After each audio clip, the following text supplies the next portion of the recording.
Você já ouviu falar no povo que habitava a cidade de Jerusalém antes dos israelitas? Muitas pessoas não sabem que antes de Davi ter conquistado Jerusalém transformando-a na capital do reino unificado de Israel, a cidade era controlada pelos esquecidos jebuseus. Os jebuseus foram um dos povos mais antigos associados à história de Jerusalém, habitantes da região montanhosa onde hoje está localizada Jerusalém. Eles são mencionados em registros bíblicos históricos e arqueológicos como parte integrante das comunidades cananeias que floresceram no período da Idade do Bronze e início da Idade do Ferro. Inclusive, Jerusalém era conhecida como Jebus durante o domínio jebuseu e destacava-se como uma cidade estrategicamente posicionada, protegida por vales naturais e reforçada por avanços arquitetônicos de seus habitantes. O nome da cidade e a referência a seus governantes em textos antigos, como as cartas de Amarna, testemunham sua proeminência nos contextos político e econômico da época. A história dos jebuseus na Bíblia é marcada por momentos de tensão frente à expansão israelita, culminando na derrota definitiva desse antigo povo pelas mãos do rei Davi, que transformou Jerusalém em sua capital. Mas o que de fato aconteceu com os jebuseus? Quem realmente eram os habitantes primitivos da cidade que se tornou o centro religioso mais marcante da história da humanidade? Será que existem remanescentes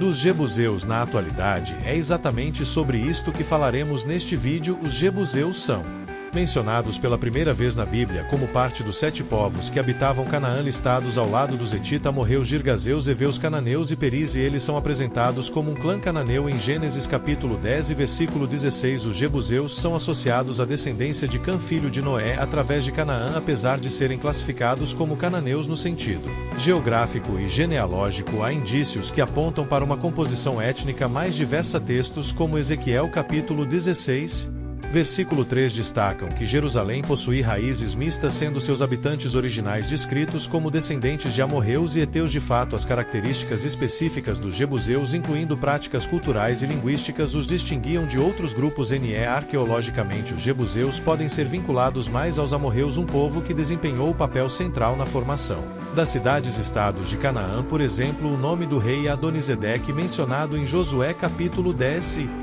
versículo 1 como governante de Jerusalém, era um nome amorreu, assim como o nome do rei Melquisedeque do tempo de Abraão. Aqui, inclusive, é importante entender que propor uma classificação estrita dos povos que habitavam o Antigo Oriente Próximo é algo muito complicado. Num vídeo anterior, por exemplo, quando disse que os estudiosos consideram os filisteus como um povo de origem indo-europeia, algumas pessoas nos comentários não entenderam. Afinal, os filisteus também são mencionados na Bíblia como descendentes de Cã. Alguns até disseram que eu havia me equivocado nessa parte do vídeo ao supostamente ignorar a Tábua das Nações de Gênesis 10. No entanto, na própria Bíblia há referências aos filisteus como originários da região do Égeu, especialmente a ilha de Creta. Obviamente não há um erro ou uma contradição nesse ponto. O que ocorre é que quando falamos de um determinado povo como indo-europeu, semita ou cananeu, estamos considerando principalmente uma classificação linguística e cultural mais do que uma questão de linguagem genealógica direta ou geográfica. Os amorreus, por exemplo, na linhagem genealógica descendiam de C segundo a tabela das nações de Gênesis 10, mas na prática linguística e cultural eram semitas, falando uma língua semítica e se associando com outros povos semitas. Os jebuseus também eram descendentes de C e habitavam em Canaã, mas linguística e culturalmente estavam mais próximos do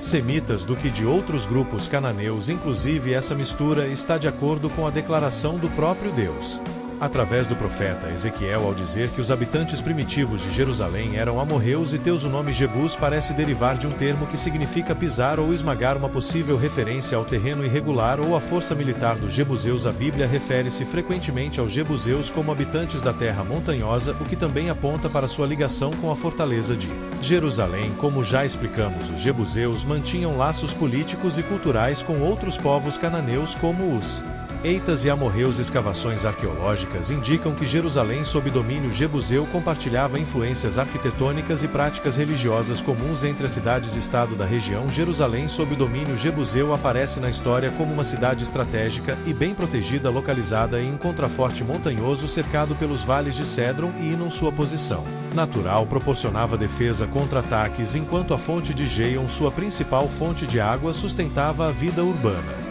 Registros bíblicos e arqueológicos colocam a ocupação jebusa de Jerusalém na transição entre a Idade do Bronze Médio e a Idade do Bronze Final. A primeira menção significativa de Jerusalém está nas cartas de Amarna no século 14 a.C., onde o governante da cidade-estado relata ao faraó do Egito as ameaças dos abrus, grupos nômades da região que alguns associam com os antigos hebreus. Os jebuseus aparecem na narrativa bíblica como um dos povos cananeus que deveriam ser expulsos da terra prometida a Israel. Durante as campanhas de conquista lideradas por Josué, os jebuseus se uniram a outras cidades-estado cananeias em tentativas de resistência a Adonisedeque. Então o rei de Jerusalém liderou uma coalizão de 5 reis amorreus contra os israelitas, mas foi derrotado em uma batalha decisiva em Bet-Horon. Após a morte de Josué, a Bíblia registra que a tribo de Judá conseguiu capturar temporariamente Jerusalém, incendiando parte da cidade. No entanto, os jebuseus rapidamente retomaram o controle e reconstruíram sua fortaleza. Durante o período dos juízes, Jerusalém continuou como uma cidade jebusa, sendo frequentemente descrita como cidade estranha e separada das tribos israelitas. Os jebuseus também são mencionados nos registros sobre os conflitos tribais de Israel, por exemplo, a menção ao Vale dos Jebuseus nos limites do território de Judá em Josué capítulo 15.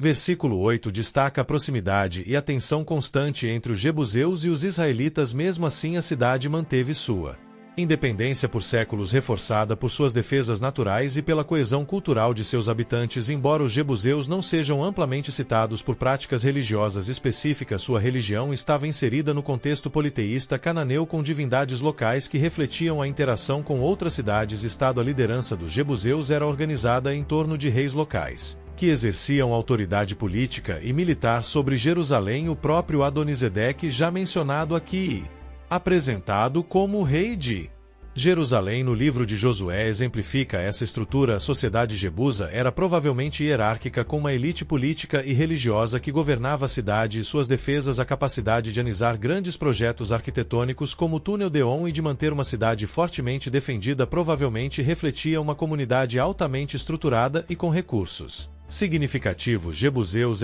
integrados a sistema de cidades-estado de Canaã, interagindo diplomaticamente e militarmente com outros grupos. O relacionamento entre os jebuseus e os israelitas foi marcado por conflitos iniciais, resistência prolongada e, por fim, assimilação cultural. A resistência feroz dos jebuseus terminou com a ascensão de Davi ao trono e sua determinação em estabelecer Jerusalém como a capital de Israel. Após se consolidar como rei de Israel, Davi reconheceu a importância estratégica de Jerusalém, situada na fronteira entre as tribos de Judá e Benjamim. A cidade era ideal para se tornar a capital política e religiosa do Reino Unificado de Israel. Então, por volta de 13 a.C., Davi planou um ataque estratégico contra Jerusalém, reconhecendo sua importância política e militar. Na verdade, a conquista da cidade dos jebuseus sob o comando do rei Davi é um evento emblemático da história bíblica pela importância que Jerusalém passou a ter na sequência dos relatos bíblicos. Os jebuseus acreditavam que Jerusalém era impenetrável. Eles se orgulhavam de suas defesas naturais, reforçadas por fortificações construídas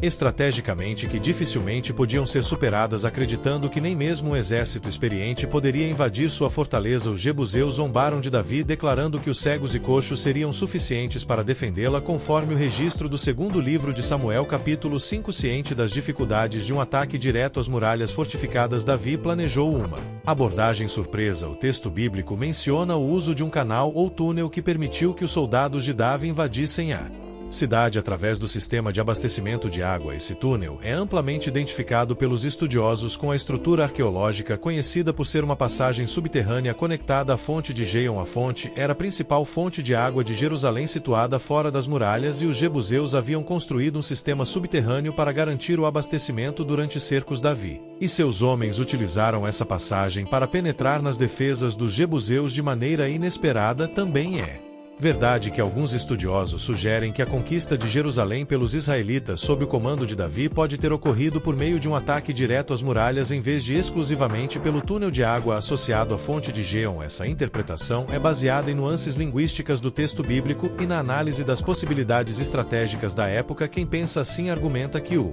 termo hebraico, geralmente traduzido como canal ou túnel, também poderia ser interpretado como gancho de Escalar. Segundo essa visão, Davi e seus homens podem ter utilizado ganchos ou equipamentos similares para escalar as muralhas da cidade dos Jebuseus e realizar um ataque direto. De fato, o uso de ganchos ou cordas para escalar muralhas era uma prática documentada em outras partes do Antigo Oriente Próximo, especialmente em cercos de cidades bem fortificadas. No entanto, apesar da plausibilidade da teoria da escalada, a interpretação tradicional é aquela que associa o ataque ao uso do túnel de água ligado à fonte de Gihon. Alguns comentaristas argumentam que é possível que Davi tenha combinado ambas as estratégias. Um grupo poderia ter entrado pela passagem subterrânea, enquanto outro realizava uma escalada coordenada nas muralhas, distraindo os defensores. Seja como for, Davi prometeu uma recompensa ao primeiro homem que liderasse o ataque pelo túnel, declarando o comandante de seu exército, Joabe, filho de Zeruia. Aceitou o desafio e liderou o ataque inicial, garantindo a entrada dos soldados israelitas na cidade. Com isso, as defesas dos Jebuseus foram rapidamente superadas e a cidade foi conquistada. Após tomar Jerusalém, Davi a estabeleceu como a capital de Israel, transformando-a na cidade de Davi. Ele iniciou uma série de obras de construção e fortificação, consolidando a cidade como centro político e espiritual do reino unificado. Inclusive, essa posição estratégica de Jerusalém, situada em uma fronteira tribal e com defesas naturais excepcionais, foi essencial para unificar as tribos de Israel depois da conquista.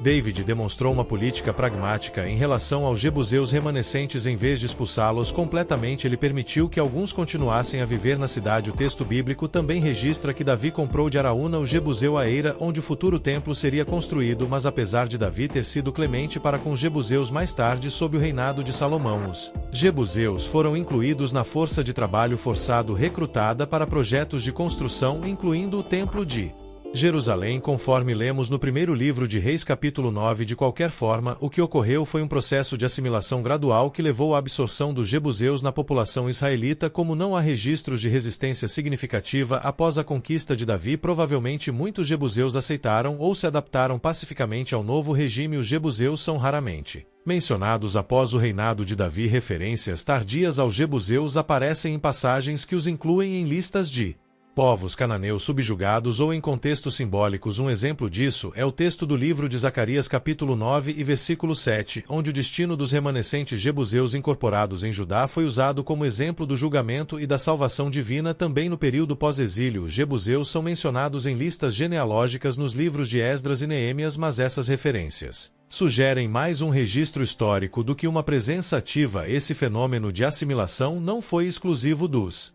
Jebuseus. Outros povos cananeus, como os hititas, heveus e até os filisteus, seguiram trajetórias semelhantes, desaparecendo como entidades reconhecíveis no período do Reino Unido e das monarquias divididas. Portanto, a curiosidade de algumas pessoas sobre a existência de possíveis sobreviventes do povo Jebuseu não encontra uma resposta favorável. Realmente, esse povo foi misturado tão profundamente com os habitantes de Judá que não restou qualquer linhagem exclusiva. Mas embora os Jebuseus tenham sido totalmente assimilados e não tenham deixado registros literários próprios, a arqueologia oferece indícios de sua existência e legado. Estruturas como o citado túnel de Gihon e as plataformas de pedra na encosta oriental que expandiam o espaço habitável da cidade indicam a habilidade técnica e a organização social dos Jebuseus. No entanto, após a conquista israelita, a maioria dessas construções foi adaptada ou reconstruída, incorporando-se ao desenvolvimento contínuo da cidade de Jerusalém. De qualquer forma, apesar de terem desaparecido como um grupo étnico distinto, é fácil entender que os Jebuseus desempenharam um papel importante na construção da infraestrutura inicial da cidade e na configuração de sua posição estratégica. Também é curioso perceber que, mesmo depois de tanto tempo, a cidade, que um dia foi habitada pelos distantes Jebuseus e transformada pelos israelitas numa das cidades mais emblemáticas da antiguidade, ainda hoje é alvo de disputas intensas.